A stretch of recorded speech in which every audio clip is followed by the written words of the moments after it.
নমস্কার সম্মানীয় প্রিয় কৃষক বন্ধু এবং ব্যবসায়িক, আজ 29শে মে 2026 শুক্রবার আপনাদের নিয়ে চলে এসেছি নদিয়া জেলার অন্তর্গত বার্নিয়া মার্কেট।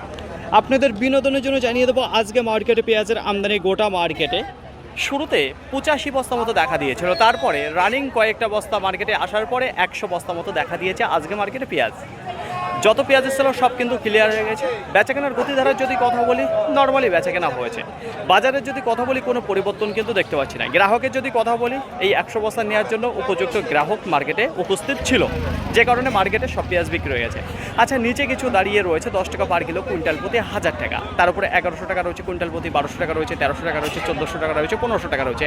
এই যে আজকে 1000 থেকে 1500 টাকার মধ্যেই কিন্তু বাজার লেভেল দেখা যাচ্ছে মার্কেটের মধ্যে।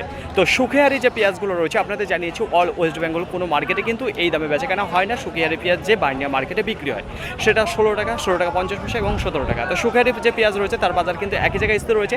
আর সুখেহারি পেঁয়াজের দাম ধরে কোনো জায়গায় কেনা এবং বেচা করবেন না, কারণ সেই পেঁয়াজের সাথে ওয়েস্ট বেঙ্গলের কোনো পেঁয়াজের মিল নেই, মাথায় রাখবেন। আর একবার বলবো, বাজার লেভেলে যদি কথা বলি 10 টাকা থেকে এদিকে 15 টাকার মধ্যে দেখা যাচ্ছে বেচাকেনা হয়েছে।